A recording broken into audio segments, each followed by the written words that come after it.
Boa noite, amigos. Nós estamos em Florianópolis, Santa Catarina, Brasil, ao vivo pela internet. Hoje é dia 29 de fevereiro de 2012. A reunião é ao vivo, portanto. Nós abriremos a nossa reunião, inicialmente, efetuando uma harmonização energética, sintonizando nossos pensamentos, nossas energias, nossas vibrações, mentalizando um belíssimo jardim verde, um gramado maravilhoso, com árvores frondosas, mentalizando um céu azul, um sol agradável, pássaros cantando, um belo riacho correndo, transparente, uns peixinhos coloridos no riacho. Sintamos-nos mergulhados nesse ambiente da natureza, respirando a atmosfera desse jardim, desse bosque, sentindo as emanações fluídicas que se derivam dos seres da natureza, e assim, harmonizados e energizados, sintonizado com nossos amigos da espiritualidade, orientadores, que nos intuem, abrimos a reunião de estudos. Assim seja. Pois é, amigos, hoje a reunião é tema livre, ou seja, perguntas livres, né? Nós não vamos fazer exposição e vamos colocar à disposição dos presentes na internet, dos presentes fisicamente aqui, para que tragam questionamentos para nós conversarmos. Já há algumas perguntas que sempre são enviadas antes também, que estão ali.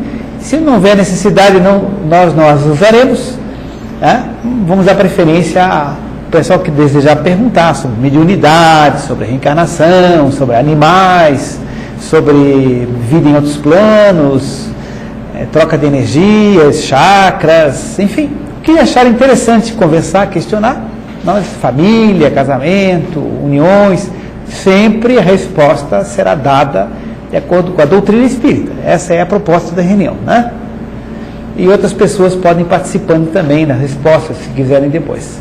Muito bem, alguém gostaria de iniciar levantando uma questão, pode ser até didaticamente, né, que acha interessante. Fique à vontade. Vamos aguardar. Quando houver na internet também, vocês avisam, né, algum questionamento, né? Então tá bom, vamos lá. Primeira questão. Espíritos de animais podem se comunicar? Espíritos de animais podem se comunicar? Bem, vejamos. Nós podemos ver animais desencarnados. Não é uma comunicação do animal, mas nós podemos vê-los. Existem referências inúmeras a esse respeito. Eu me recordo uma vez que Divaldo Pereira Franco, visitando uma senhora, onde ele ia fazer uma refeição, no intervalo de uma palestra, ou previamente, e quando ele adentra ao quintal, passa o portão, ele faz um movimento assim, opa! Aí ela perguntou o que foi. Ele disse, não, um cachorro que veio correndo na minha direção e eu levei um susto, de repente não percebi o cachorro. Aí a senhora perguntou, Divaldo, como era esse cachorro? Aí ele descreveu tamanho, cores, características. Ela assim, ele já morreu, ele já desencarnou, já faz algumas semanas. Mas alguém já ouviu aqui também, né?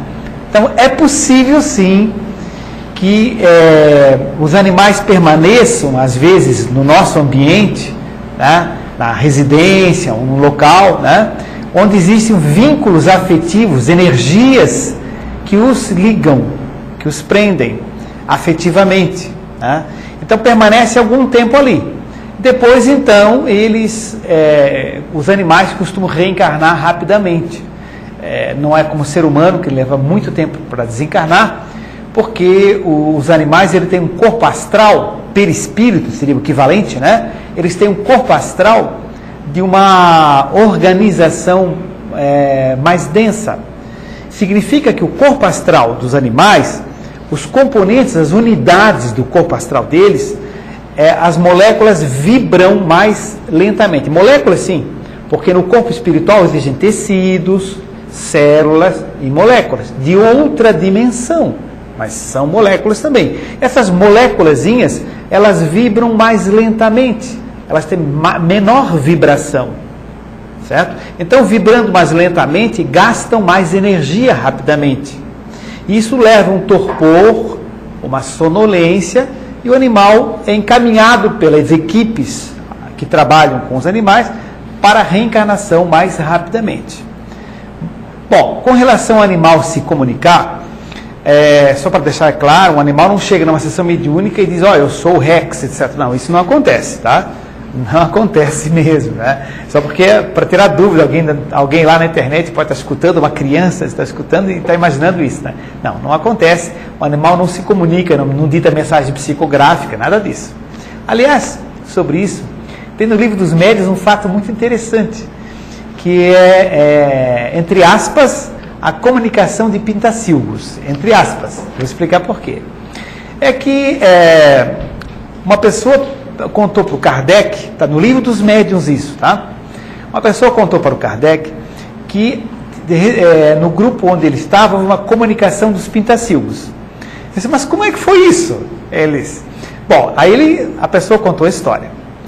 Ele disse que havia no seu quintal uma árvorezinha, bem no fundo do quintal, onde tem perto um espinheiro. E havia um ninho de pintacilgos, um casal de pintacilgos, colocou ovos e os filhotinhos de pintacilgo descascaram. Então todo dia ele ia lá olhar o ninho dos pintacilgos, né? Acontece que um determinado dia deu um vento muito forte e deslocou o ninhozinho de pintacilgo e não sei o que aconteceu. Bom, e a pessoa então ficou muito pesarosa e disse assim, olha, será que aconteceu com o ninho dos pintacilgos? Desapareceu? Será que os gatos comeram? Enfim, algum animal comeu os filhotes? Não? Aí quando chegou na sessão mediúnica, ele fez a invocação, não se faz, né? Mas só fez a invocação dos pintacilgos. Né? É engraçado, não é? Aí ele assim, pois é, né? Se os pintacilgos puderem se comunicar, ou a mãe pintacilga pudesse se comunicar, né? Gostaria de saber notícias dos filhotinhos que aconteceram. Aí, o Kardec relata, né, que a pessoa disse para ele o seguinte, que a mãe dos pintacilgos se comunicou. E o Kardec perguntou em francês? Ele disse, em francês. E disse o seguinte, né, que não se preocupasse, meu bom senhor, não se preocupe. O que aconteceu foi o seguinte, um gato estava pulando ali e ele bateu no ninho dos pintacilgos, mas seguiu adiante. E no que bateu, ele descolou o ninho e depois, com o vento, o ninho foi levado e foi lá debaixo dos espinheiros, onde você tem dificuldade de acesso. E estão lá. Tá? E se você puder me ajudar, diz a mãe dos pintacilgos, né? Pode recolher o ninho lá, pode recolher o ninho lá e colocar no lugar certo. Bom, não deu outra. No dia seguinte, a pessoa acordou, né? Tentou com a lanterna lá, não conseguiu. No dia seguinte, a pessoa acordou, foi lá no espinheiro, cortou lá, abriu o espaço todo, foi lá no espinheiro e encontrou o ninho lá com os pintacilgos todos, né? E trouxe na árvore e colocou. Depois a pessoa disse para o Kardec, tá vendo? A mãe do pintacilgo se comunicou, entende? Dizendo onde é que estava e estava mesmo. Explicação. Evidentemente que não é a mãe do pintacilgo, nem a tia do pintacilgo que se comunicou, nem a avó do pintacilgo. Foi uma entidade espiritual que, querendo ajudar e brincalhona também, no espírito, não tem muita responsabilidade, porque a pessoa ficou acreditando que o pintacilgo se comunicava, né? Então chegou lá e se comunicou e deu a comunicação da informação e ajudou lá o homem lá a encontrar o ninho, né? Então diz o Kardec depois, invoques um rochedo e ele te responderá. Entende? Quer dizer, se você faz uma invocação, em determinado sentido, isso chega em algum lugar. E alguém vai pegar esse pedido, esse chamado, e vai responder. Certo? Por isso que nos faz invocações. faz sessões mediúnicas, mas há um direcionamento, trabalho, uma proteção espiritual, mas ninguém faz a reunião para chamar a vovó. Não funciona assim, né? Não existe esse processo, né? Então não é feito dessa forma. Então, daí essa frase, invoques o rochedo e ele te responderá. Mas é um exemplo prático do que aconteceu. Pois não? Quer colocar alguma coisa? Sim, senhor doutor Ricardo. A respeito dessa questão de... Vamos falar um pouquinho agora sobre evolução, ou seja, evolução do reino animal para o reino hominal. Ou seja, nós sabemos que aqui não existe no planeta Terra esse tipo de transição, né? Ou seja, como seria esse espírito ainda primitivo que habita o corpo de um animal, passar subitamente para já reencarnar reencarnando no corpo humano, né? Certo. O que o senhor podia nos falar sobre isso, sobre esse tipo de transição? Se ele é feito em outras esferas, se ele é feito em outros planetas, né? O que a literatura espírita já nos transmite a respeito? Muito interessante a questão, até dá uma sequência para a questão dos animais aí, né? Bom, eu quero aproveitar para dizer que eu vou falar hoje de 2 livros aqui que estão. Um deles é do Dr. Walter Lang.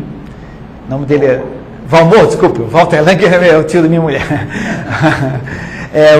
Dr. Valmor Lang, que é psiquiatra, que fez o questionamento, ele trouxe aqui para o ICEF alguns livros do chamado Trilha Inca, que é uma trilha que ele faz a Machu Picchu, né? E também a Cusco, né? E também tem muitos fenômenos espirituais, mediúnicos, extremamente interessantes no livro. E esse livro, quem quiser, está disponível na nossa livraria aí depois, tá? Só para informar, um livro bem grosso. Bom, mas voltando à questão que ele colocou, o seguinte: a evolução existe e a reencarnação existe em todos os níveis do universo. Não há ser que desapareça, não há espécie extinta, há fisicamente. Mas o princípio energético, o princípio espiritual que anima aquele animal, vegetal, seja o que for, mesmo que ele seja destruído, ele sobrevive na dimensão extrafísica e retorna, atraído energeticamente por um ser de uma espécie próxima. Então sempre há evolução, sempre há transformação. Por exemplo, quando os dinossauros foram extintos aqui no planeta Terra, o que aconteceu com eles? No livro do André Luiz, Evolução em 2 Mundos, o Chico Xavier, médium, coloca que os dinossauros foram recolhidos em colônias, em locais, trabalhados por cientistas, muitos anos, que trabalharam no DNA deles, no corpo astral, trabalharam muito tempo para que eles pudessem reencarnar ou em outros astros e eventualmente alguns em espécies próximas aqui na Terra depois de muito tempo. Mas a grande maioria foram para os outros astros. Então existe essa migração de espíritos em fase vegetal, animal e até humanas em astros, conforme o nível de evolução. Quem não se adequar mais na Terra depois vai reencarnar em outro astro mais inferior e vai ser muito útil, vai inventar roda, vai viver na caverna, vai ser muito interessante, né? Esperamos que nós não. Mas então existem essas migrações, tá? Como no caso dos animais, por exemplo, na transição animal para homem, você pode pegar, por exemplo, se tivermos o livro dos Espíritos à mão aí, na pergunta 607B, tem uma pergunta bem interessante que se relaciona exatamente com essa questão. 607B, que coloca o seguinte, tá? 607A e 607B. Achou ou não? Não, tudo bem. Que coloca se a Terra foi a primeira encarnação na fase humana. E a resposta dos espíritos diz o seguinte: não, isso constitui antes uma exceção, diz ali. Porque se nós tivemos a primeira reencarnação na fase humana aqui na Terra, diz que não. A maioria de nós teve reencarnações humanas em outros astros e depois reencarnamos aqui na espécie que estava evoluindo. A grande maioria foi assim. Porém, no caso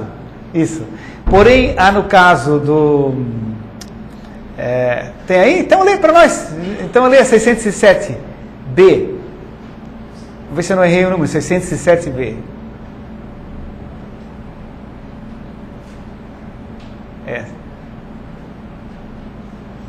Esse período de humanidade começa sobre a nossa Terra? Esse período de humanidade, de humanização, ou do aparecimento da raça humana, como é que começa? Começa sobre a nossa Terra? Ah, sim, esse é o questionamento, né? A resposta que os espíritos dão a Kardec. A Terra não é o ponto de partida da primeira encarnação humana. Pode dar uma paradinha, ó. A Terra não é o ponto de partida da primeira encarnação humana. Continua? O período de humanidade começa, em geral, nos mundos ainda mais inferiores. Isso, o período da humanidade começa geralmente em mundos mais inferiores. Então, a grande maioria de nós, que estamos na fase humana hoje, a maioria de nós já veio de outros astros. Porém, existem exceções. Continua? Essa, entretanto, não é uma regra absoluta e poderia acontecer que um espírito, desde o seu início humano, esteja apto a viver na Terra. Esse caso não é frequente e seria antes uma exceção. Veja só, não é frequente isso, é uma exceção. Ou seja, que algumas pessoas na fase humana aqui na Terra foram reencarnando, passando por todas as espécies, até chegar no Homem da Caverna e continuam hoje na fase humana. Então, isso existe também, mas não é o comum. Tá? Bem, então isso responde, pelo menos em parte, a questão. Agora, os animais que hoje existem, certo? Nós não passamos por eles, nem aqui, nem em outro lugar. Significa que nós hoje que estamos aqui, ninguém foi cachorro, gato, cavalo, camelo, periquito, pombo, pardal, não fomos. Por quê? Porque são espécies modernas. Não existiam há milhões de anos atrás pardal, pombo, peru, galinha, não existia naquela época. Então a pessoa pergunta, será que eu fui um gato? Não, não foi, porque não existia gato milhões de anos atrás. Isso é contemporâneo, certo? É contemporâneo. Se alguém desenvolveu aqui na Terra isso, passou por aqueles animais pré-históricos até chegar ao Homem da Caverna e depois hoje está por aqui, como humano. Mas a grande maioria passou por outra evolução em outros astros e depois reencarnou na fase humana aqui. Deu para pegar mais ou menos? Aqui eu gostaria de uma complementação, não? Tudo bem? Ana Paula. Tem uma pergunta da Sara de Fortaleza. Fortaleza. Uhum. Por favor, poderia perguntar ao Dr. Ricardo por que alguns animais da mesma espécie, por exemplo, sofrem mais que outros? Por exemplo, esses cães que sofrem tanto e outro tem uma vida muito boa. O que ajuda na evolução a dor do bichinho? Olha, o seguinte, o animal evidentemente não tem karma no sentido de que tem que ter uma ação para superar uma dificuldade dele. Não, não tem, né? O animal passa por experiências. Então ele pode passar por uma experiência num lar amoroso, pode passar uma experiência depois como um cachorro abandonado, assim, pode passar por essas experiências. Quanto mais experiências ele tiver, mais ele desenvolve aptidões, certo? Evidentemente, quando no planeta Terra não existir mais miséria e nem pobreza, não existindo mais na Terra, espírito que precisar disso vai reencarnar em outro astro, porque aqui não tem mais essa situação. Então nós temos que lutar contra a miséria e contra a pobreza. Sim, Luciano? Microfone? Tá com o microfone?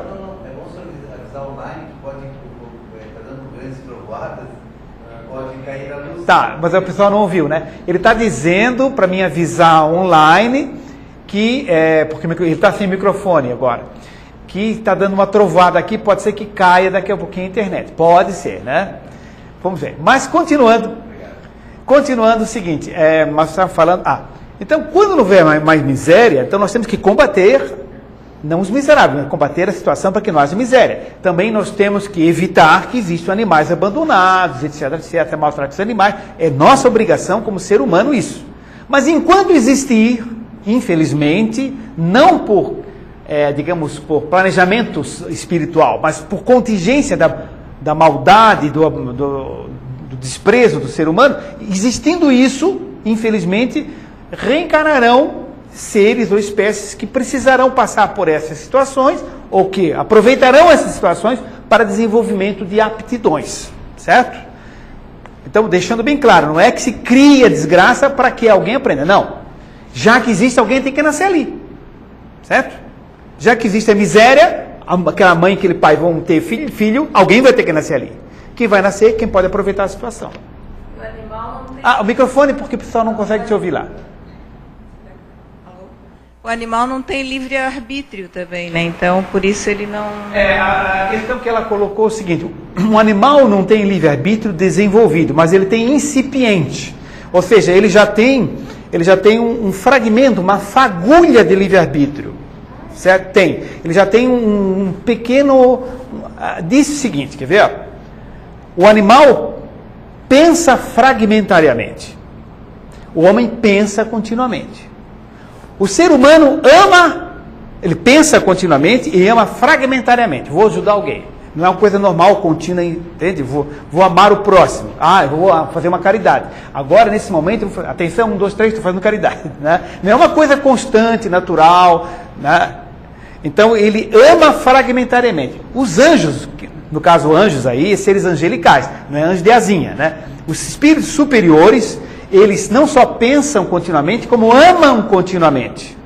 Então, é angelical a atitude de amar continuamente. O animal, ele pensa fragmentariamente, tá? Mas já tem um livre-arbítrio fragmentário. Ele pode escolher se vai para a esquerda ou se vai para a direita. Ele pode escolher se ele fica sentado, se obedece ou não obedece. Certo? Eu já tenho umas fagulhazinhas de livre-arbítrio. Mas é algo incipiente, algo que está mais latente e pouco desenvolvido. Pois não, microfone? Bom, eu costumeiramente vivo lendo alguma coisa, né? Leio até a carteira de cigarro quando eu fumava. Né? Então, sobre animais me chamou muita atenção que alguma coisa me diz que existe algum tipo de alma, alguma ânima, alguma coisa que anima o bichinho lá. Tá.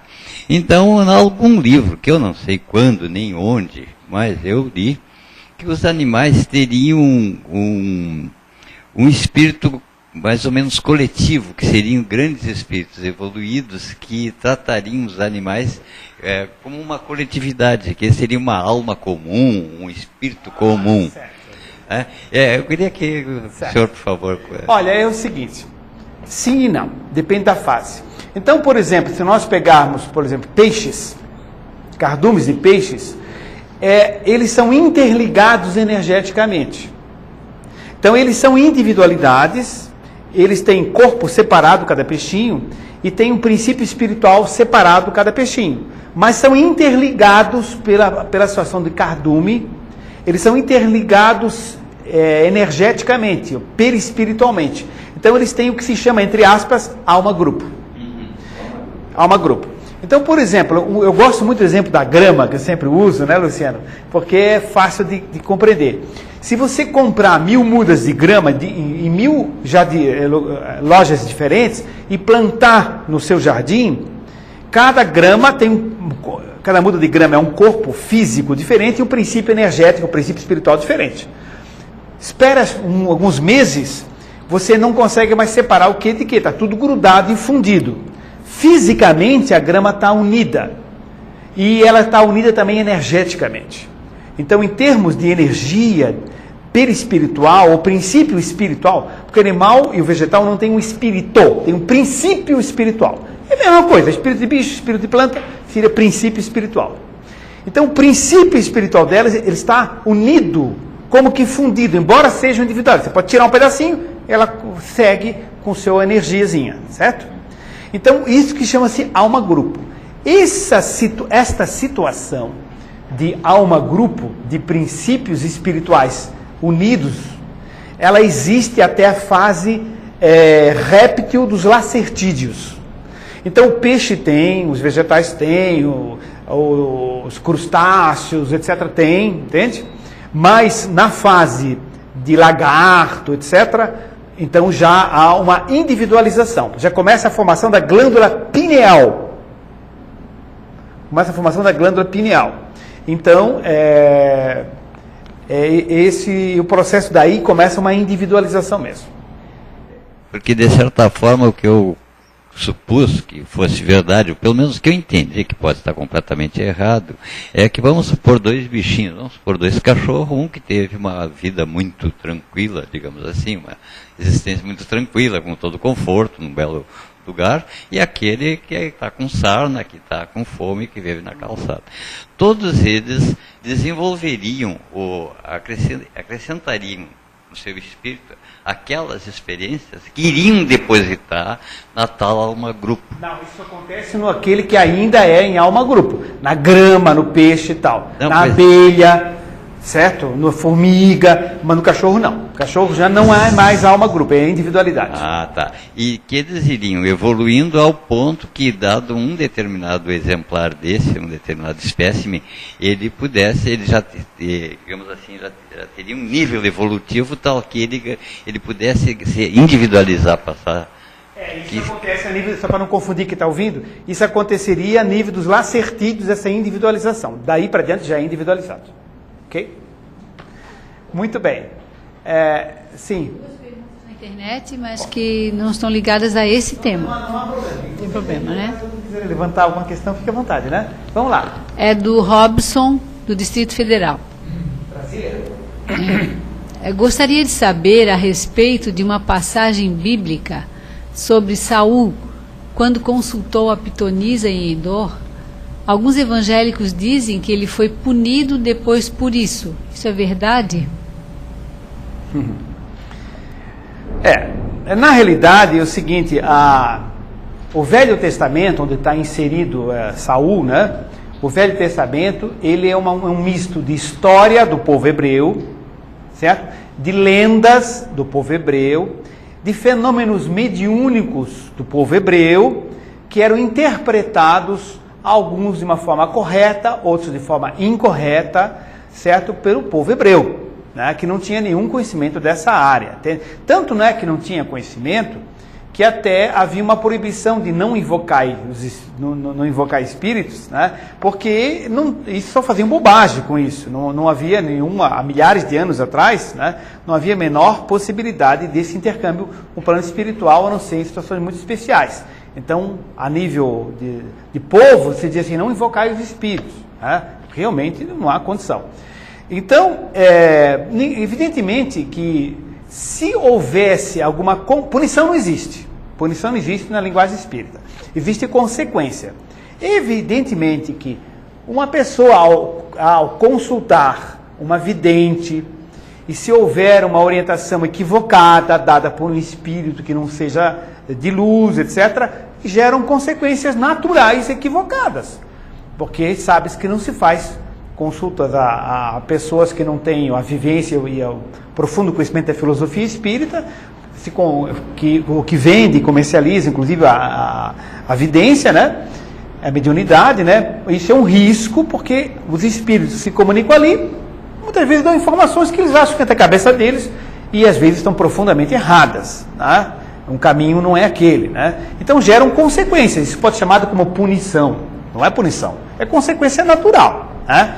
Fala em pitonisa, só por curiosidade, pitonisa, esse nome vinha dessas adivinhas, dessas sensitivas, paranormais, médiuns, né? Porque elas se contorciam lembrando a cobra piton, daí vem o nome de pitonisa, né? Faziam as predições, então elas se faziam contorções lembrando da cobra piton, né? Mas a gente sim, não tem que dar uma importância muito relativa ao que está ali no Velho Testamento, ficar mais atento ao Novo Testamento, né? E os conhecimentos espíritas, propriamente dito, porque aquilo ali tem lenda, tem muita coisa, tem coisas inclusive absurdas, né? Tem passagens do Velho Testamento que é de arrepiar. Você lê lá, Deuteronômio, você lê, você fica arrepiado, barbárie que tem lá, manda matar, manda isso, aí Deus mandou matar, Deus mandou jogar pedra até matar. Isso é bobagem, isso não faz sentido, mas está escrito lá. Isso é coisa do povo judeu mesmo, né? Eles usavam tudo como lei de Deus. Deus disse, Deus disse, aí Deus veio e disse, né? Tem umas passagens lá em Deuteronômio que diz o seguinte: aquele que cometer idolatria, quer dizer, adorar outro que não seja eu, Deus, que é Deus que falava, né? Na Bíblia, né? Aquele que cometer idolatria deve ser levado para fora dos muros da cidade e morto por lapidação. O que é morto por lapidação? Jogar pedra nele até arrebentar todo e matar. Então imagina se Para começar, Deus não fala com ninguém, não fala com homem nenhum, né? Não existe Deus falando com homem, né? Deus é a energia cósmica onipresente no universo. Mas ali está, Deus veio e diz, ó, quem adora outro que não seja eu, que cometei idolatria, deve ser levado para fora dos muros da cidade e morto por lapidação. E dá uma receitinha ainda, acrescenta. E quem deve tirar as 2 primeiras pedras foram aqueles que testemunharam a idolatria. Entende? É uma coisa bárbara, coisa assim que... Né, olha, né? Mas a gente está lá no Velho Testamento. Então a gente deve deixar isso um pouquinho mais como história, como lenda e tal, né? Sim. Só para deixar mais rico, eu gostaria que o senhor respondesse.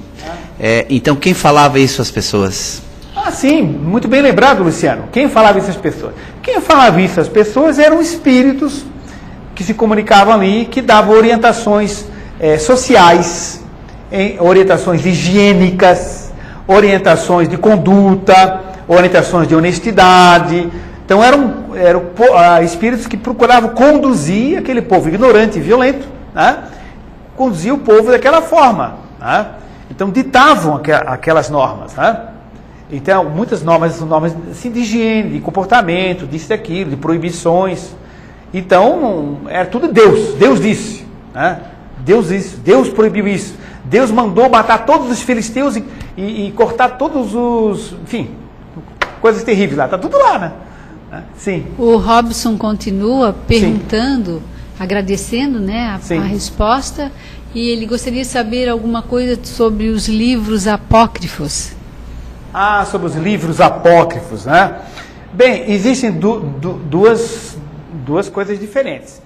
Por exemplo, se chamam livros apócrifos, ou os chamados livros apócrifos, que seriam os evangelhos apócrifos, porque tem o de Mateus, Marcos, Lucas e João, que passou pela Idade Média, sobreviveu e foi aceito pela igreja dominante, que naquela época era uma só, né? Depois se subdividiu um montão, e que já sofreu 40.000 alterações. Quem fala isso é o professor José Reis Chaves. Tem até um e-mail dele falando que a Bíblia sofreu cerca de 40.000 alterações. Dessas 40.000 alterações, as mais recentes são com esses ramos mais recentes dessas igrejas que combatem muito a doutrina espírita, tudo assim. E Deus proibiu o espiritismo. Não existia nem palavra espiritismo naquela época, que existe em 1857, né? Enfim, coisas assim que foram grosseiramente alteradas, né? Mas enfim, é uma realidade. Então, mas voltando, existem muitos outros evangelistas que desapareceram, foram escondidos, manuscritos, foram perdidos, foram queimados. Muita gente escreveu sobre a passagem de Jesus. Então seriam os chamados evangelhos apócrifos. Muitos deles são interessantes. Há inclusive de Judas, de outros, né? Que seriam muito interessantes. Isso aí está sendo recuperado gradativamente e deve ter muita coisa que vai salvar ainda disso aí, talvez com menos alterações. Outro sentido de apócrifo. Apócrifo se diz o seguinte, uma mensagem apócrifa. Por exemplo, é aquela mensagem cujo autor não é verdadeiro. Por exemplo, uma pessoa recebe uma mensagem assim, joga na loteria, não sei o quê, papapá, dá um beijo na tua mãe, assinado Jesus Cristo. Isso é mensagem apócrifa, entende? Certo? É mensagem apócrifa. Tem coisa que aparece por aí, né? Então, quando é assinada, Sócrates, Platão, né? Ptolomeu, né? Olha, não sei mais o que, cuida do teu filhinho que está doente, Ptolomeu, sabe, né? Ptolomeu, coisa nenhuma, né? Então, são mensagens apócrifas, se usa aquelas cuja assinatura não é verdadeira, né? Isso acontece em mediunidade feita em casa, pessoa recebendo psicografia em casa, né? Fora do ambiente espírita, fora da estrutura organizacional correta, o campo de vibração de proteção. Então isso acontece, não é uma mensagem genuinamente espírita, mas é um processo mediúnico, né? Então aí se chama mensagem apócrifa também, é outro aspecto. Muito bem. Sérgio, peça o microfone. É o seguinte, é a experiência da minha própria vida, né, coisas que eu vi. Bom, uma delas é o seguinte, sobre o que existe de verdade nos tais, parece que o copo, que eu nunca fiz. Com relação à tal da experiência correlativa a copos, que todo mundo põe um alfabeto lá. Sei. O que é que tem atrás? O que é que tem atrás do copo? Vamos ver se vamos variar um pouquinho a voz? Vamos querer falar um pouquinho sobre isso? Bom, né? Então, o que seria, muita gente, as pessoas dizendo brincadeira do copo, né? Isso. Ok. Brincadeira do copo calha bem. Então, pode dizer que seria brincadeira mesmo, né? Porque normalmente, quando o grupo de pessoas se reúne, eles querem mais brincar. No fundo, muitos nem acreditam naquilo. Então, eles chegam, se reúnem, entre o número de pessoas, se nós tivermos 4 pessoas, nós já temos pelo menos um médium de efeito físico presente ali. O que é que esse médium de efeito físico? O médium de efeito físico é aquele onde os espíritos presentes no ambiente conseguem pegar, no caso, o fluido dele, ou energias, né? O ectoplasma, consegue manipulá-lo para exercer alguma pressão sobre algum corpo inerte. Aqui. Então, numa reunião dessa, as pessoas dizem, vamos colocar o copo e todos colocam o dedo direcionado. Né? Uma maneira muito boa de você emitir energia é através dos dedos. Né? O nosso ectoplasma mesmo, ele sai pelos poros, pelos orifícios do corpo. E esses espíritos, muitos deles zombeteiros, eles podem se aproveitar da reunião, já que todo mundo ali quer realizar uma brincadeira, qualquer espírito pode se apresentar naquele instante. Pode se apresentar um mentor espiritual de alguém? Sim. Normalmente o mentor vai se apresentar até por intuição, dizendo, não façam isso que não deve ser interessante. Porém, acontece, e aí, aquele espírito que pode ter acontecido, estar naquele local, ele pode ali, através dos fluidos deste médium de efeito físico, né, começar a mover o copo. Ali. Então, existe realmente esse tipo de fenômeno, né? Tanto que, quando dizem alguns, quando o espiritismo científico nasceu mesmo através dos fenômenos de Hydesville, né? Fenômenos de Hydesville, que foi ali, surgiu nos Estados Unidos, onde as irmãs Fox, através, ou seja, elas eram médios, mas não sabiam. Aí o espírito de um mascate, que havia sido assassinado ali na região onde elas moravam, que estava enterrado ali no jardim delas, né, começou a se comunicar com elas através de pancadas na parede. Né, então, e de repente, aí começaram a ver o que é isso, né, que pancadas são essas. Aí, uma das irmãs, acho que foi a Catherine Fox, começou a falar, né, Senhor Fantasma, esqueci o termo que ela usou ali, né, ok.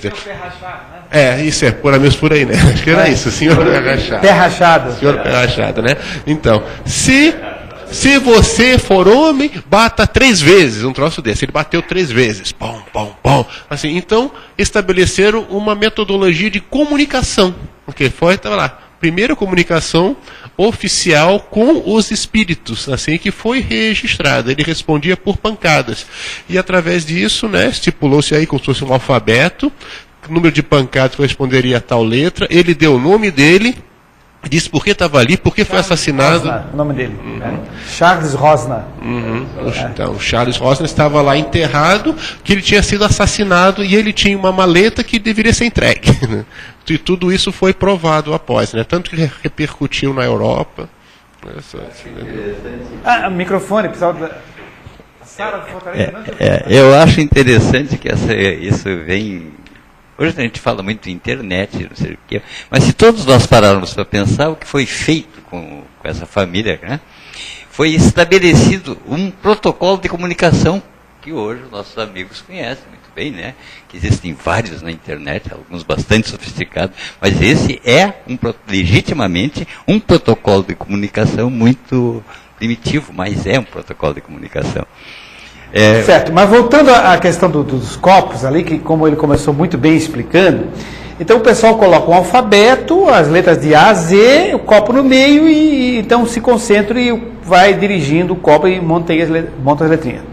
É uma brincadeira, costuma aparecer normalmente espíritos brincalhões, até às vezes mal intencionados também, porque o René não tem a proteção nem a energia adequada para né? E isso acontece em comunicações frequentemente, mas não é recomendável porque se vincula com essas entidades. Ou seja, que algumas ficam grudadinhas depois. Eu obtive a resposta muito bem articulada e muito lógica, que é bastante fácil da gente aceitar do nosso amigo doutor. E eu posso concluir daí que existe efetivamente um fenômeno mediúnico, um fenômeno espírita, essencialmente, só que não bem orientado, que é desaconselhável e tudo mais. Tá? Exatamente. Outra coisa... Ou pelo menos pode existir, né? Sim. Existe a chance de acontecer. Isso. Tá? Eu não sei se estou... Pode seguir. Perturbando. Mas outra coisa que eu gostaria de saber é o seguinte, com relação a essas pessoas, as videntes, porque eu tenho na família familiares que costumeiramente visitam videntes. Videntes, as pitonisas, digamos assim, sim, né? As antigas pitonisas. Tá. E o que ocorre é o seguinte, não raro, as tais videntes, efetivamente olham para a pessoa, uma pessoa da minha família que eu conheço, e descreve, tu é assim, te aconteceu isso, não sei o quê, papapá, e descreve efetivamente coisas, sim, em princípio, sem que ela, quer dizer, idealmente ela não sabia de nada. Tá? Eu tenho a impressão que a gente leva essa informação e que pessoas têm um certo poder, uma sensibilidade, de ler o que é que está me acontecendo, a ponto de me olhar e interpretar aquilo. Certo. É a única coisa que gostaria eu posso... de explicar? Isso. Tá bom. Então vamos ver o seguinte. Essas pessoas, porque existem várias situações. Existem pessoas que fraudam 100% e pessoas que não fraudam nada e várias gradações, né? Porque eu já conversei com certas pessoas que tinham uma sensibilidade muito grande, perderam a sensibilidade, mas tinham uma clientela, entre aspas, muito significativa. Então ela dava uma ajeitada nas coisas, porque já sabiam mais ou menos como conduzir, infelizmente, né? Mas tudo isso acontece. Agora, normalmente, essas orientações assim, de compra isso, vende aquilo, separa a casa, descasa, se teu marido está enganando ou não está, etc., esse tipo de resposta é uma invasão no campo energético de outra pessoa ou de etc., que é feito sem a permissão, tá? E que não é o caminho correto, adequado para se tomar. Agora, tem pessoas que são videntes, assim, profissionais, são cartomantes, profissionais, etc., que elas realmente veem, certo? Só que a orientação dada, ela não é correta, muitas vezes não é justa, e não se deve recorrer a isso. Inclusive, o tipo de espíritos que costumam acompanhar essas pessoas podem até ser bem intencionados, mas muitas vezes não tem a amplidão de visão correta. Vem uma faixa, certo? Então é sua interpretação. É como alguém que diz, você não está bem, está com essa dor aí, poxa, você está meio pálidozinho e tal, então você toma um ferro que fica bom. A pessoa leva a sério aquilo e vai tomar o ferro, aí morre de leucemia, porque estava pálido, porque tinha leucemia, não era anemia, entende? E a pessoa quis ajudar, coitado, está com anemia, está pálidozinho, toma um ferrinho, entende? É a mesma coisa, não foi para o bem? Foi. Não foi bem intencionado? Foi. Eu até sei que o ferro é bom para anemia, mas não sabendo de medicina, orientou ali. Então tem muitos espíritos que passam essa orientação, até com boa vontade, etc. Depois, o médium, a sensitiva ali, no caso, ela capta realmente da pessoa, para a sua sensibilidade, e também o espírito que está acompanhando capta, né? Agora, não é uma recomendação da doutrina espírita procurar esse tipo de fonte, certo? Não sei se alguém quer acrescentar alguma coisa lá atrás. Não? Vamos adiante. Tem duas informações aqui. A Ana Laura, de Toronto. Toronto, Canadá? Isso. Ela está dizendo o seguinte: olá, boa noite. Sobre a evolução dos animais, gostaria de mencionar uma palestra que assisti no 28º Congresso de Goiás, sobre a humanidade e o futuro, com a doutora Irvênia Prada. Doutora Irvênia Prada, que é veterinária, exatamente. Que é doutora em veterinária. Ela possui alguns livros sobre animais e espiritismo, e um deles fala sobre a questão espiritual dos animais, para quem quiser se aprofundar mais sobre o assunto. Ótimo, ótimo. Tá? E o Robson, do Distrito Federal. Então, ainda sobre a nossa amiga de Toronto ali, lembrando a ela que nós, eu e a Helena, né, que está lendo as questões, nós estaremos lá, pretendemos estar lá depois do dia 30 de abril, ou 2, 3 de maio, a gente deve estar por lá. Se depois vocês quiserem passar o e-mail, pegar o e-mail no nosso ali, a Ana Paula pode passar, porque ela pode dar alguma sugestão para a gente lá em Toronto. A gente deve estar lá no Canadá, eu vou fazer palestra em Boston, né? E a gente vai depois na passadinha em Toronto. Mas o Robson? O Robson diz o seguinte, que ele gostaria de indicar um livro muito interessante para o grupo. Ele disse que talvez o Dr. Ricardo já tenha lido. Chama-se Analisando as Traduções Bíblicas, de Severino Celestino. Sim, Severino Celestino, eu conheço. Até tenho em casa o livro. Muito bem. Vocês gostariam de levantar algum outro assunto? Pega o microfonezinho, isso. O desembargador Ungaretti, Sim. ele deu uma palestra no Instituto Teológico de Santa Catarina, onde os meninos estudam para serem os padres católicos. E ele foi aplaudido de pé, a palestra que ele deu, né? E na palestra estava o padre Evaristo De Biasi. Eu lembro que o Norberto Ungaretti é espírita, só por... O desembargador Ungaretti é espírita, né? Tá. E daí nessa plateia estava o padre Evaristo De Biasi, que ele é um pouco meio que paranormal, né? Daí ele colocou pra gente que ele foi chamado de São Paulo, numa família lá, que os móveis, tudo se moviam. É tipo assim, o exorcismo, né? Daí eu gostaria de saber como é que a doutrina espírita lida com esse tipo de coisa. Certo? Ok. Bom, o seguinte, para os padres que não aceitam a comunicação dos espíritos, porque eles acreditam que existam almas, mas não acreditam que elas possam se comunicar, né? Exceto através de anjos, através de santos que podem ver, tal, mas normalmente não pode, né? Então, para eles, o fenômeno de objeto se movimentar, uma toalha subir, um armário virar de lado, uma cadeira sair voando, é um fenômeno que eles chamam de paranormal, né?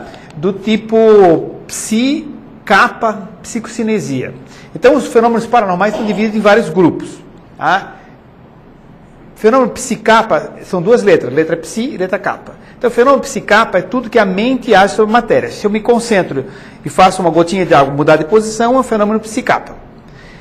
E o fenômeno psicapa do tipo que tem movimento assim grande de objetos chama-se psicocinesia. Cinésia é movimento, cinemática, cinésia, psicocinesia. Então, para os católicos que não aceitam que os espíritos estejam se comunicando, é um fenômeno de psicocinesia. E que isso seria provocado pela força da mente de alguém. Só que às vezes não tem ninguém presente ali, né? Então eles dizem que essa mente é inconsciente. E que é muito comum ter um adolescente dormindo naquela casa e que o inconsciente dele, a força do inconsciente dele faria tudo isso movimentar, jogar, pular e tal, né? Segundo a explicação espírita é o seguinte: é muito comum ter um adolescente, sim. Porque o adolescente está numa fase que ele produz muito ectoplasma, muita essa energia que é ectoplasma, em grande quantidade. Porque o ectoplasma é produzido pelo corpo etérico nosso, pelo corpo energético, mas recebe muita influência dos hormônios sexuais. Então, esse ectoplasma é produzido, essa névoa é produzida, e os espíritos envolvem os objetos com essa névoa em movimento, cadeira, mesa, etc. Certo? Inclusive estabelece-se diálogos com os espíritos, muitas vezes. Tá? Então, a explicação espírita é o seguinte: é um fenômeno chamado de efeitos físicos. Porque a mediunidade de psicografar, de falar, é de efeito intelectual. Isso é um fenômeno de efeitos físicos, é quando fisicamente se vê um espírito, se toca nele, se abraça, vê ele chorando, etc. Todo mundo vê, não um médium vê, todo mundo vê, abriu a porta, entrou na sala, todo mundo, boa noite, ele diz assim, eu sou fulano de tal, já morri. Isso seria um fenômeno físico, de efeitos físicos. Chama-se materialização. Agora, existe fenômeno de efeito físico, que é de movimento de objetos, certo? Então, que se envolve com o ectoplasma e o espírito mobiliza o objeto. Ok? Isso, o próprio copo que ele citou lá, doa em pequena quantidade de ectoplasma, coloca os dedos ali, são várias pessoas, e acaba movimentando, o espírito movimenta o copinho e responde. Só que não deve ser feito, mais uma vez dizendo, né? Sim? A Cida de São Joaquim faz a seguinte pergunta: se num grupo mediúnico, ao atender alguém, o qual não foi solicitado atendimento, a gente está se intrometendo no livre-arbítrio do atendido? Boa pergunta, Cida, de São Joaquim. Olha, está se não existe uma pessoa que solicite. Por exemplo, uma mãe tem um filho que está drogado, querendo se suicidar e tal. Esse indivíduo está revoltado. Ele não veio no centro espiritual, olha, eu quero um atendimento espiritual. Ele não veio. Mas a mãe dele veio, ou o irmão dele veio, ou a esposa dele veio. Diz, olha, quero um auxílio, quero uma ajuda espiritual para o meu filho, para o meu irmão que está com assim, problema, querendo se suicidar, está drogado, etc, etc.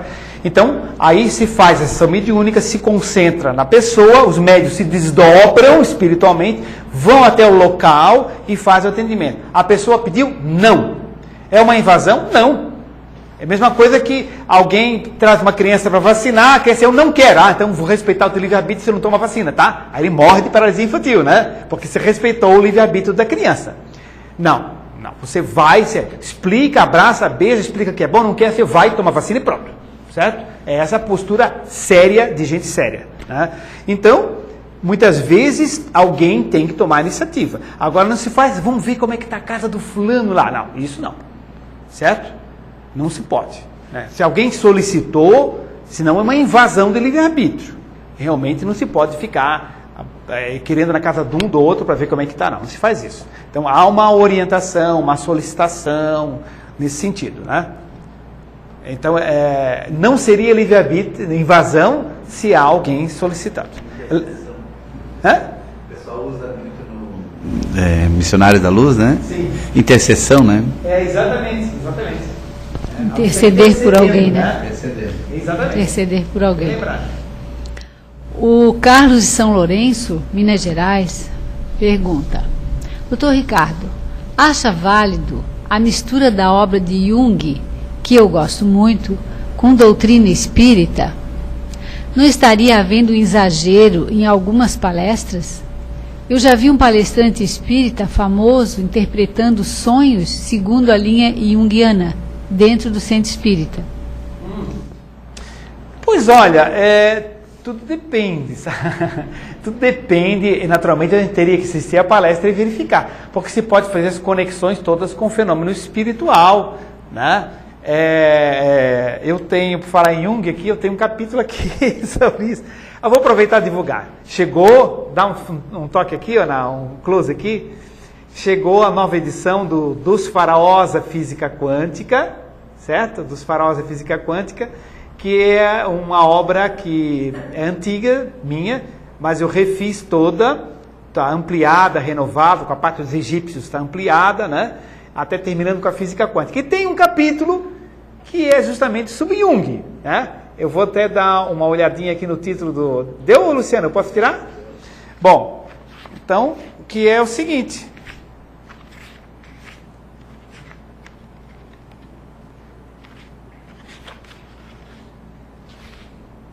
Chama-se Psicanálise e Reencarnação. Então, o que o Freud dizia sobre a reencarnação e o que Jung dizia sobre a reencarnação. Então, tem aqui todas as pontes. Como tem capítulos aqui sobre logosofia, reencarnação, parapsicologia, reencarnação, Seixinoye, projeciologia, teosofia, Rosa Cruz, a física quântica, né, que é o título do livro. O judaísmo, o islamismo, o que é que tem no Alcorão sobre reencarnação? E tem, né? Budismo, enfim, todas as relações. Então pode-se fazer uma relação. Nós não podemos deixar de fazer relação com nada. Se alguém me pedir para fazer uma palestra sobre rochas, visão espírita, eu faço. Eu pesquiso rocha, princípio espiritual das rochas, do que existe nos minerais e tudo mais, e faço uma palestra sobre rochas, etc. Se alguém me perguntar quer fazer uma palestra sobre o jogo do Avaí, Figueirense, do ponto de vista espírita, faço. O que é a concentração mental, as energias das massas, como é que funciona, se pode ou não influenciar o campo de vibração, se isso, que energia de frequência, como é que... Podemos. Nenhum assunto é proibido, muito menos Freud e Jung. Agora, eu não posso ficar aqui, falar uma reunião, falando só sobre o jogo. Evidentemente não posso.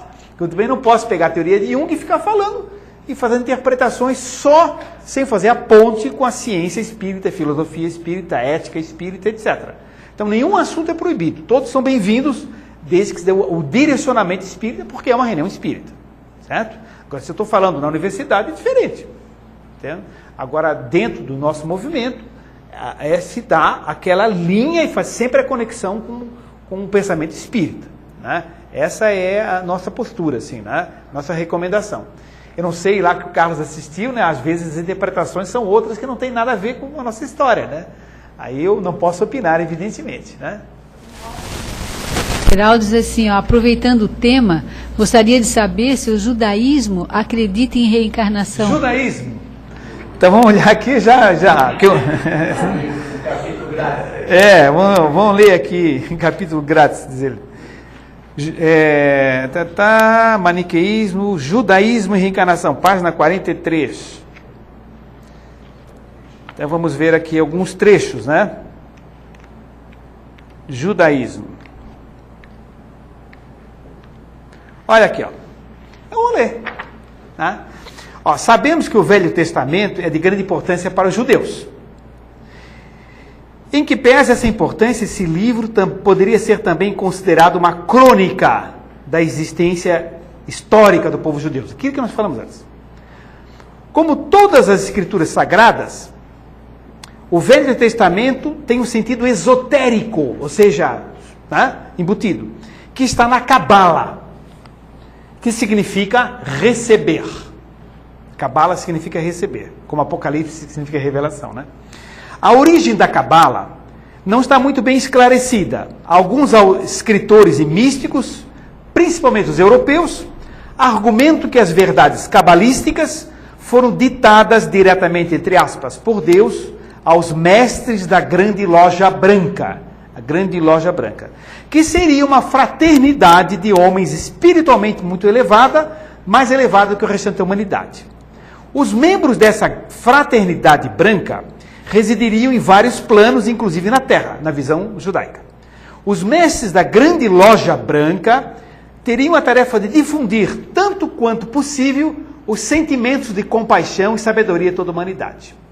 Alguns autores consideram que a Cabala está recompilada num livro chamado Zohar, com Z-O-H-A-R, pelo rabino Moisés de Leon, publicado em 1280, cujo texto original é atribuído a Simeon ben... o nome é complicado ali.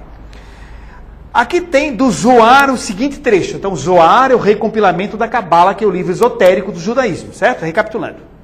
Entre aspas, as almas devem reentrar na substância absoluta da qual emergiram. As almas devem reentrar na substância absoluta da qual emergiram. Para chegar a esta finalidade, entretanto, devem desenvolver todas as perfeições, cujo germe foi plantado nelas. Se não cumprirem essa condição durante uma vida, devem começar outra. E uma terceira. E assim por diante. Até que adquiram a condição que as torne preparadas para a sua reunião com Deus. Olha, a reencarnação está bem clara aí no Zohar. Outro livro interessante, o Talmud. Talmud é outro livro que é o Código Civil e Código Religioso dos Judeus. Certo? É um lido nas sinagogas, etc. Citações da Miscelânea Talmúdica de Hershon, que eu não sei quem é, mas está aqui. Eu achei esse nome em algum lugar lá. Tá? A maioria das almas, mas ele é famoso e tal, né? Tá ok? A maioria das almas, está na Miscelânea Talmúdica, tá? A maioria das almas, estando presentemente em estado de transmigração, Deus dá a um homem aquilo que ele mereceu numa vida passada, em outro corpo.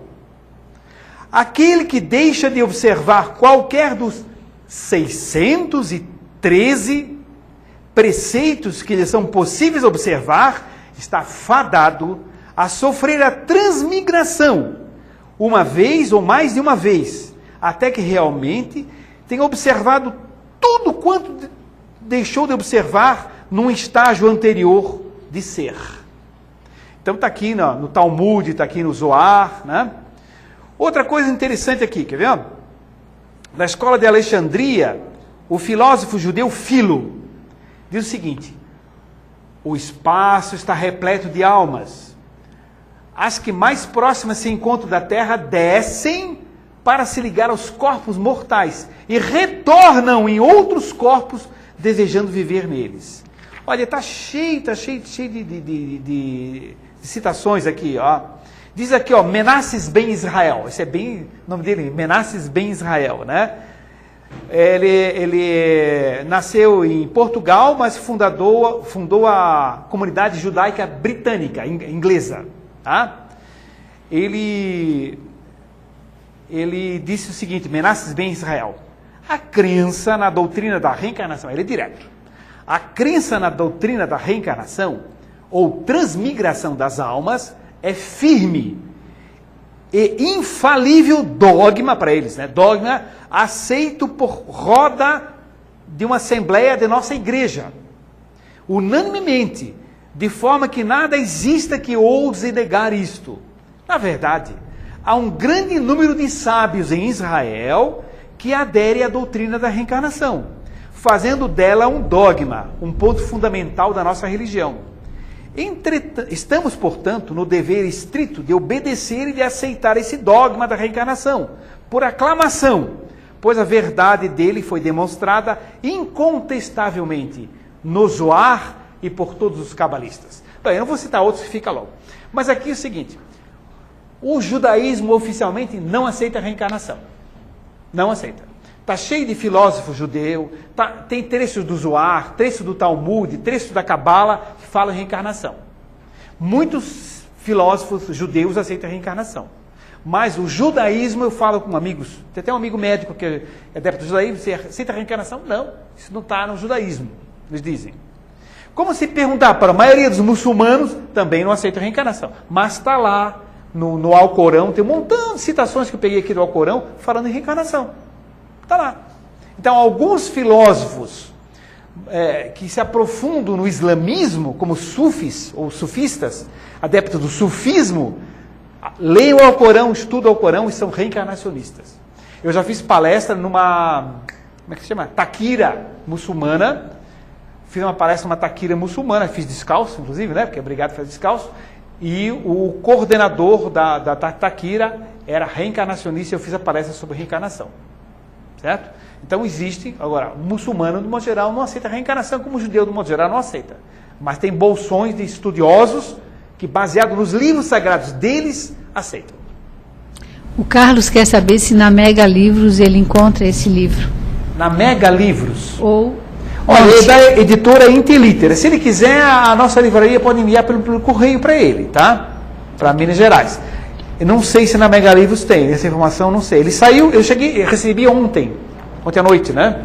Recebi isso. A editora é Intelitera. Ok, tem uma pergunta da Rose, de Florianópolis. Sim. Muda o assunto, né? Tá. Ontem, uma grande amiga sofreu um aborto espontâneo e está muito triste. O que diz o Espiritismo nessa situação? Como não se sentir culpada? Aborto espontâneo? Aborto espontâneo, certo. Bem, sentir-se culpada não traz benefício nenhum, ponto, certo? Sentir-se culpada não traz benefício nenhum. Sentir-se culpada faz mal à saúde física e faz mal à saúde espiritual. A culpa só serve para alertar se cometeu um erro grave, né, e não cometê-lo mais e fazer ações boas que compensem o mal que fez. Agora, se for um aborto espontâneo, gente, não há culpa nenhuma, entende? Isso acontece, porque às vezes a pessoa fica fantasiando, se eu comesse melhor, se eu não caminhasse tanto, se eu não fosse fazer ginástica. Não tem nada disso. Aconteceu o aborto espontâneo porque era necessário para amadurecimento do órgão reprodutor dela e era necessário para o equilíbrio do chakra genético do espírito que estava tentando reencarnar. Porque quando há um desequilíbrio energético no chakra dele e no chakra dela, há essa aproximação e essa vivência espontânea do aborto leva a uma drenagem de energias, expiação. Expiação não é pagar pecado, é drenagem de energia, expiar, é jogar para fora. Então há uma expiação, há uma drenagem de energias, buscando a harmonização dos chakras. E daqui a pouco pode engravidar e ter o filho, às vezes o mesmo espírito pode voltar. Também tem abortos espontâneos porque não tem espírito nenhum. É só um fenômeno biológico. Pergunta 356 do Livro dos Espíritos fala que pode haver gestação sem espírito, por fusão de células e energia vital que existe ali. Então, fuja da ideia de culpa, trabalhe, ame, produza, auxilie, faça as suas orações, agradeça aos mentores espirituais por estar bem e, se possível, depois possa ter outro filho, né? Mas fuja da culpa. A Helena, quer acrescentar alguma coisa? Não? O Robson, mais uma vez. O Robson está ativo, ele está dizendo que está ótimo. Ele queria saber informações a respeito de Jesus, que era judeu, informações sobre a sua adolescência. Olha, tem um livro que é Jesus dos 13 aos 30 anos, né, que pode-se fazer a pesquisa, e tem algumas comunicações espirituais que falam que ele viveu entre os essênios. Foi iniciado em conhecimentos, né, onde ele rememorou como criança, como adolescente, algumas experiências que ele já possuía, voltou a desabrochar. Ele viveu entre os essênios, não assírios, essênios, tá? O que a gente pode dizer seria isso, né? Mas não há muita literatura sobre isso, há pouca.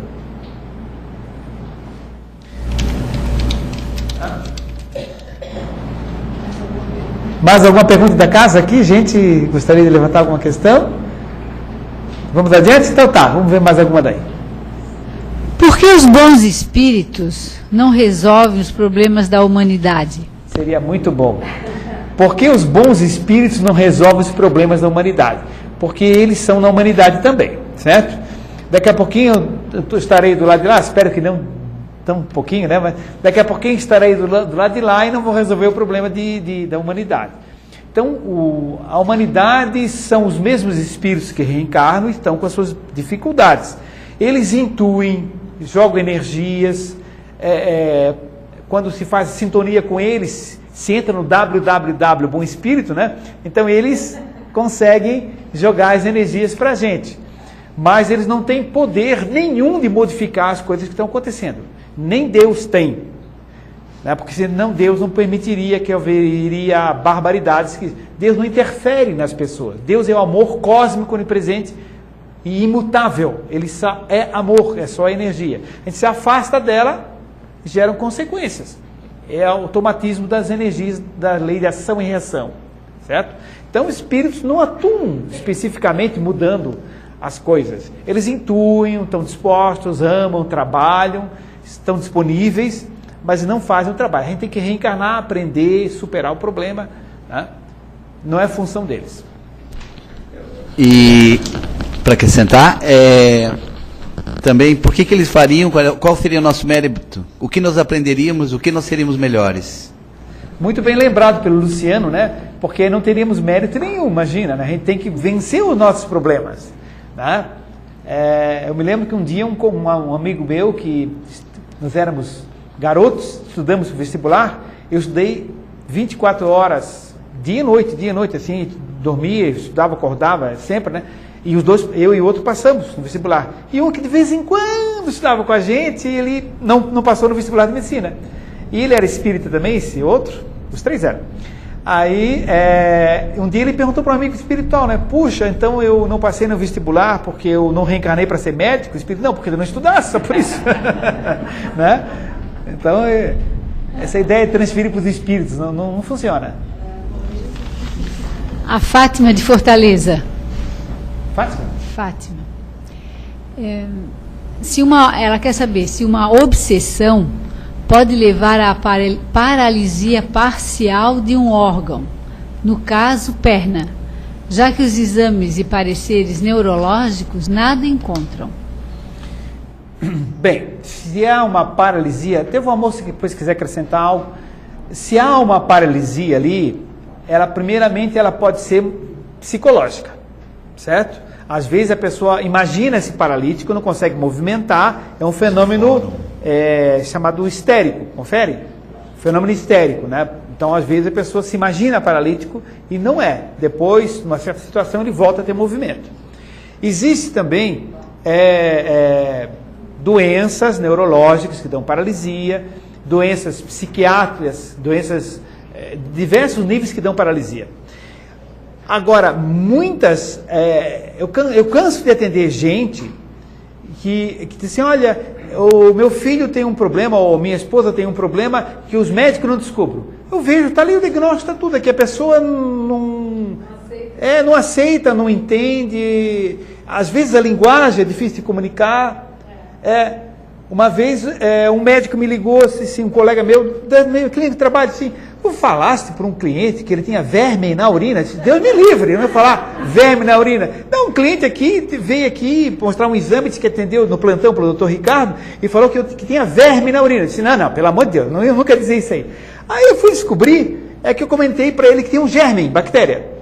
Então ele germe, entendeu, achou que era germe, era verme e falou isso, né? Então são coisas que acontecem às vezes, assim, né? Ou as pessoas, às vezes, o médico não se comunica, a pessoa não, né? Há dificuldades, às vezes, de compreensão.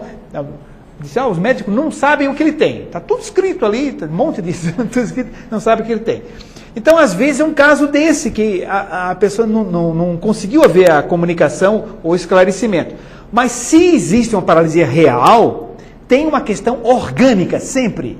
E essa questão orgânica está ligada a um desequilíbrio energético do perispírito da pessoa, que por sua vez está ligado a uma questão espiritual íntima da pessoa. E pode haver uma associação de uma obsessão espiritual acentuando, desencadeando o problema. Então, existe o chamado locus minoris resistente, lugar de menor resistência, que no caso da pessoa é a perna ali, por algum motivo, orgânico. Então, o processo obsessivo vai repercutir ali porque há uma fragilidade orgânica naquela área, certo? Testa o microfone aí, vamos querer falar? Sim. Não, então, depois o Luciano, sim. Ok, né? Que o senhor já matou bem a questão, assim, porque se a pessoa não estiver equilibrada com ela mesma, né, ela está abrindo portas, né? Disse muito, abriu brecha, permitiu a obsessão espiritual. E nos próprios trabalhos apômetras, né, dentro da apometria, uma coisa que a gente tem observado muito são os ditos aparelhos eletrônicos fixados no sistema no sistema nervoso central. E algumas pessoas têm apresentado certas deficiências motoras, até intelectuais, devido a esses aparelhos parasitas implantados.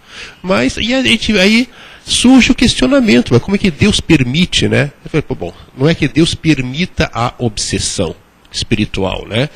Bom, muitas vezes a gente vem até o centro espírita dizendo, pelo amor de Deus, eu estou com obsessor, tire ele de mim, ele não me abandona. Eu falei, bom, se você tem algum problema de obsessão espiritual, inicialmente fez, quem é o culpado inicialmente? Será ele que está te perseguindo? Por quê? Quem é a maior vítima? Se ele te persegue hoje, se ele te deseja alguma coisa relacionada à vingança, é que você o prejudicou em algum momento do passado. O prejudicando em algum momento do passado, ou seja, existem esses cordões energéticos que são fixados ali. Então, o obsessor talvez ele não esteja nem te procurando porque você já está em outro corpo, talvez em outro país. Porém, esses cordões fluídicos, eles podem ser acionados, de repente o obsessor te encontra. Te achei. E se você abrir uma brecha dentro da sua, vamos dizer assim, aura psíquica, ali você não está bem, você está até tendo pensamentos relacionados àquilo que você já fez no passado. Ok, o obsessor te encontrou. E no caso que Deus permite a obsessão, no caso apenas se houver o quê? Um compromisso entre karma, entre essas duas entidades espirituais, né? Uma encarnada e uma desencarnada. E fixação de aparelhos parasitas? Sim. Mas também, né, o karma tem que ser complexo entre as pessoas. Quando ele falou em grupos de apometria, também no ICEF, que não usa apometria, mas faz desenvolvimento consciente, estuda seus corpos espirituais todos, e se percebe também esses aparelhos parasitas, que são o que é aparelho parasita? São condensações energéticas ou fluídicas, são condensações energéticas que são manipuladas por espíritos atrasados, muitas vezes técnicos e inteligentes, que fixam no sistema nervoso central da pessoa e pode gerar esse problema, né? Mesmo nos nossos grupos de desobsessão, a gente trabalha muitas vezes retirando esses aparelhos, sim. Sim? Aproveitando, o nosso DVD do fórum vai ficar pronto essa semana, e tem uma passagem lá do Divaldo, sim, falando sobre esses problemas, inclusive com a perna. Quem assistiu vai lembrar, quem não assistiu vai assistir, que ele ficou 6 meses, né? Então ele conta essa história detalhadamente, quando ele era jovem, por toda uma coisa que aconteceu muito parecida com a pergunta que fizeram. Então fica no ar para assistir o DVD. Olha, esse DVD que ele falou é uma caixinha que tem 3 DVDs, são 8 palestras, né? 7 palestras, inclusive do Divaldo Franco, tem a do Dr. Júlio, do Dr. Brando, do Fialho, minha, da terapeuta Maísa, tem a Regina Zanella da Itália, né, todos aqui no fórum. São 3 DVDs numa caixinha só, e está fantástico, assim, está muito bonito, e o Luciano conseguiu um milagre aí de fazer ele bem baratinho, inclusive, né? Nós vamos, facilita bastante, né? Então depois quem quiser já pode pedir para que ele se manda pela livraria, sim? O Robson está fazendo mais uma perguntinha. Tá. Segundo a medicina tradicional chinesa, a obstrução de um canal energético pode causar a paralisia. Qual sua opinião a respeito desses canais energéticos estudados há mais de 5.000 anos pelos chineses? Certo. Queres falar sobre isso, por favor? Eu sou muito acupuntura. Tá. Não, é o seguinte, é que o canal energético é uma denominação específica da medicina chinesa, né? Nós sabemos que nós temos um corpo energético que, além dos 7 chakras básicos, 7 centros de força básicos, principais, os 7 principais, existem outros menores, por exemplo, chakra humeral, psicografia inconsciente, chakra humeral, não está entre aqueles 7 principais. Fora esses 7 principais, uma série de outros secundários, chakra palmar, tem aqui, quem dá passe desenvolve esse chakra aqui. Então tem dezenas de outros chakras, e centenas de outros, e milhares de outros, até os pontinhos de acupuntura, que são pontinhos de concentração de energia, que são chacrinhas, certo? Então temos isso. E existem canais que interligam esses chakras, esses pontos, né? Que a acupuntura acessa, tá? E que o passe acessa, que a homeopatia acessa. Então, esse fluxo de energia, conforme a influência espiritual, conforme um problema, conforme uma doença, esses fluxos de energia para os canais, eles se alteram. Então, sim, é a mesma coisa, só que é uma linguagem diferente da medicina chinesa. Esse é um conhecimento que não pertence só a nós espíritas, mas pertence à humanidade inteira. Só que na doutrina espírita a gente valoriza esse conhecimento do corpo energético, né? Então, seria isso. Gente, eu acho que está... Tem mais uma última pergunta aí? Só o Robson que disse ótimo. Ele que é muito simpático. Quando estiver deprimido, mandei Robson falar. Brincadeira. Então, gente, nós estamos encerrando a nossa reunião. Quarta-feira que vem a gente terá um outro tema, a gente vai ver se convida alguém ou como é que fazemos, né?